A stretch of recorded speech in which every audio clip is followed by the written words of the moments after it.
Hey, everybody, it's Eddie from Tokyo. This is your cryptocurrency update from Japan, and we are going to go fast, so hang on. The first story is cryptocurrency responsible for 900% web traffic spike for this bank. This caught my eye, and the bank happens to be in Liechtenstein, and they are a small bank, but they are doing big things with crypto. They added some new services recently, and those services are the cold storage crypto custody service and also some advisory services. They're advising people on projects like Bitcoin, BCH, Ethereum, XRP, Litecoin, Ethereum Classic, NEM, Qtum, and Stellar. And with this addition, they have been able to double their profits from 3.2 million to 6.3 million. It's very impressive. I think they are a poster child for the entire banking community, and you can see at the top of their header, the navigation. You can do classic banking with them, or you can do blockchain banking. Very, very good. And some news out of South Korea today. It looks like that the Fair Trade Commission is going to try to make the 5 virtual currency exchanges in Korea be held accountable in the event that the users' funds are stolen, and the onus will lie with the exchanges. I'm really happy to see this. I think this also could be another poster child for the whole entire virtual currency exchange across the globe, but we have to see if they really can make this happen, and let's see if it does have an impact on anything outside of South Korea. All right, here's something that just creeped me out a little bit. It's about a company called DNA in Japan, and they are installing some AI or face recognition software in the taxis. And you can see here, this taxi tablet is using face recognition system with an image received by the tablet's front camera. And the image data is used to estimate gender in order to deliver the most optimized content. So basically, this face recognition software is going to push relevant ads, or ads that they think are relevant, through the taxi screens, and they claim that they will create a better and more comfortable experience during your ride. I don't know. You know, taxis are a big part of how people get around in Japan. There are 260,000 taxis with a makeup of 333 companies. Tokyo alone has 35,000 taxis, and you compare that to New York City, where you only have 13,000 taxis. So you can see it is more than double by a lot, and it's something that everybody uses. And I think the fact that they can do this in taxis is going just one step too far for me. Luckily, the customers do have the ability to turn off the function, but it'll tell you not only the gender, but I guess it makes an estimate on the age and other information, but I couldn't find out what that other information was. And here is just a link to the DNA website that talks about that. I'll put a link down in the description below should you be interested to research a little further on that story. Okay, let's get into some XRP. There is, in the last 24 hours, an announcement that XRP will be listed on the new site for the Asian community. Actually, it's really, I think, geared towards the Chinese-speaking community, and I think they're going to call this Bigogo. It is, let me show you who is behind this site. This is Maximilian Wang. He is an ex-engineer for Facebook. He lives in the Bay Area. They registered the site in the Cayman Islands, and yeah, Maximilian is just an interesting name. I'm sure he chose it because that is very common for the Chinese-speaking expats to choose Western names. It comes, you know, from Latin, and it's a form of Maximus.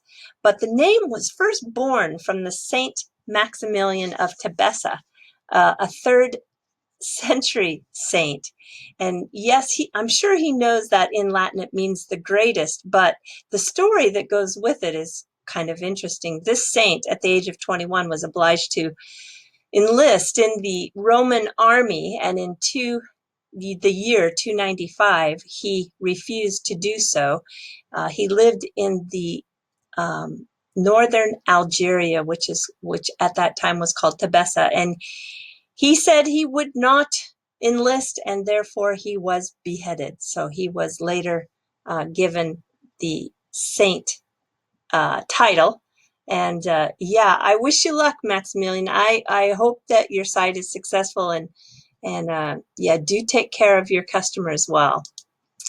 All right, Craig DeWitt, he is, wow, been with Ripple for almost 4 years now, and you'll find that he is in the latest extended version of Ripple Drop that came out in the last 24 hours.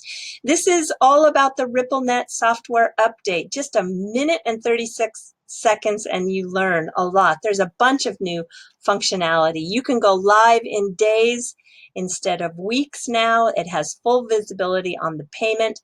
In the multi-hop, you can do this remittance cross-border without prearranged banking partners. And that allows you to not have to park money everywhere in the world to do the remittances across the globe. It's really across the globe. It's really, really good. It receives the quote in any liquidity mechanism, and you can work in fiat or XRP, whatever is the cheapest and fastest way you want to do it. And when asked how often do people use XRP, he says in the markets where XRP is available, it's XRP. Okay.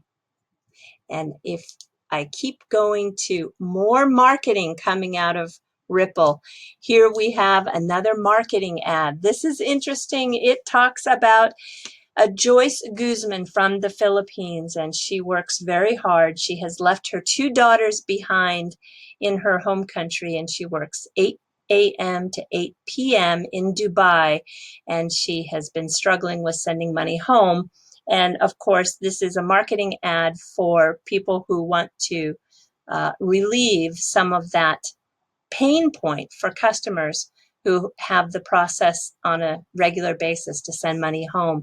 So I think this is good. You know, and I started to think the marketing department has really become active.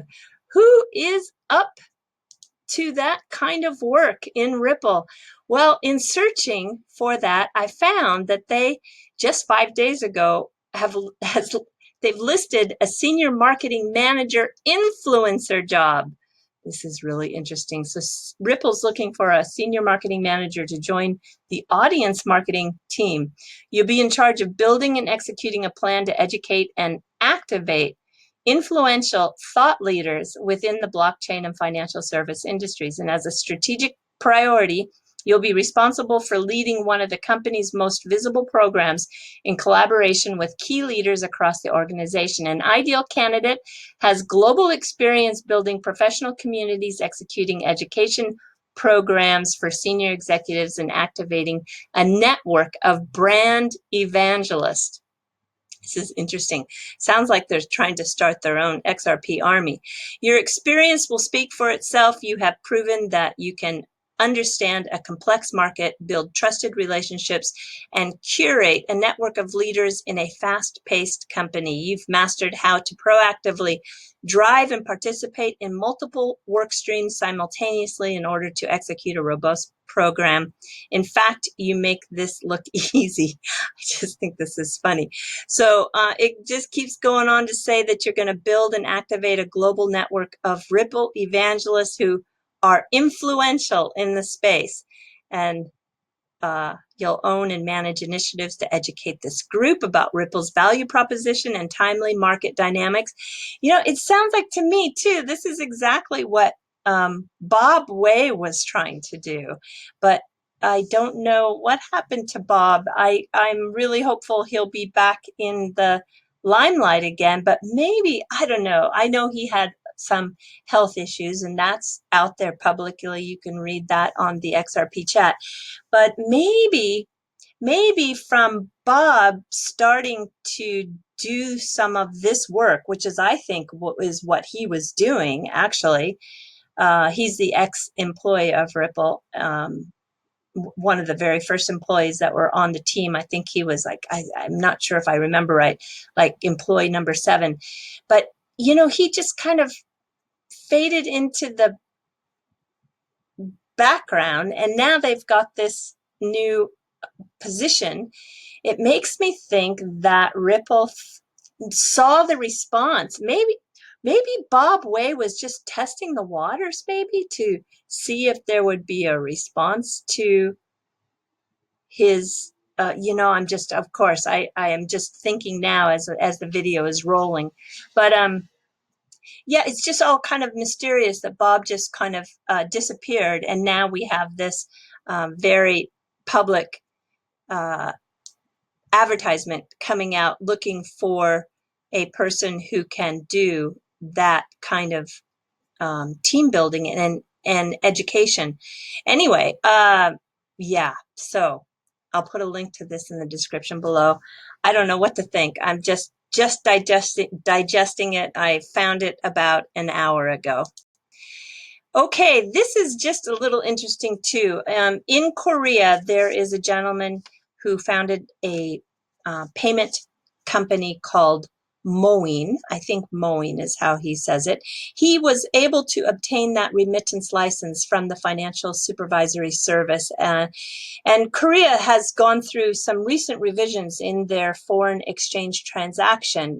One big revision was done in 2016, but still, he is not permitted to use his blockchain solution with XRP or any other digital asset like Stellar, for that matter. He wants to facilitate his cross-border remittances, and he hopes he can still persuade a sandbox to get approval, but regulation is still needed in Korea for this clarity for him to use it in a legal way. So I don't know. I'm kind of curious. I think I'm gonna reach out to him on Twitter and ask him how things are going. This article is pretty recent. This article is March 2019. So I'd like to know more about his process. All right, and speaking of regulation, this is from the XRP community member who's from India.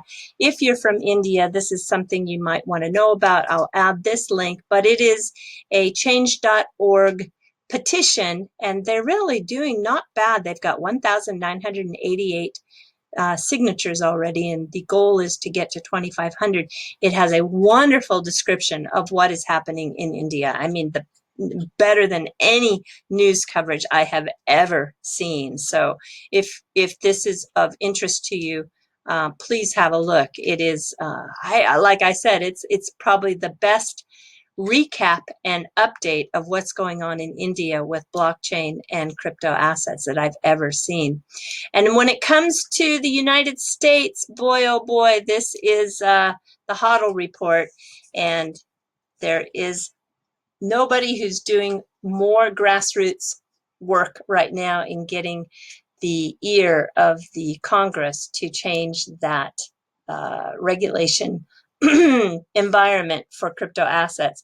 So I'm going to just give you a quote that I got from him tonight. He didn't give it to me, but he did it in a chat, and I think it really sums up exactly what he's doing. So he believes that government regulations can be impacted by the will of the people, and the grassroots efforts from us here will be that impact. So if you want to get involved, or if you want to follow along, the Huddle Report is definitely who you want to follow. He's got a great YouTube channel too as well.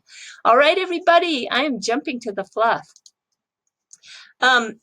No license needed anymore in Japan. Talking about regulation, Japan is pretty regulated in many ways. Yeah, more so sometimes I feel than the United States, but it's okay. In this particular case, it was needed for years and years and years to have a license if you were going to guide foreigners. They have since changed that. You can now guide and be paid, and you don't need a license. The licensing to that the test was very, very difficult. I think there's only 25,000 qualified guides in the country, and they found actually it's not enough. So that's why they changed the law. Uh, only a 20% pass rate. So you can imagine how difficult it was. And if you were caught guiding without a license, you were subject to a $5,000 fine. So I think nobody really broke that rule. But the law has been changed, and now you can guide without a license and take money for it. And there is a fantastic site here, just fantastic. It is called Japan Private Tours, and it's triple lights. And there are just great bios on here by really wonderful Japanese people who are very transparent with their hourly rate and what their specialty is. Some are in Tokyo, some are in the Kansai region like Kyoto. Masaki's in Kyoto. He's on the high side at $57. Most everyone is in that $30 to $40 an hour range, and it's just really wonderful. Well, Yoshi, really, Yoshi-san, you caught my attention mainly because of your kimono and sword. I just had to take a look. So when I clicked on the contact the guy, I found, and I did learn, everybody has a video, and I think Yoshi would be a good choice. Now, I don't know anything about him, but he was a graduate student at UCLA and Stanford, and he was a CEO of an internet company. And in listening to his video, his English is just superb. So I think this is a great site for anybody coming to Tokyo that wants to have a few hours of a private tour, because I think there is a lot of wonderful choices in this triple lights. All right, everybody. Yes, do take care. Sayonara for now. Bye-bye.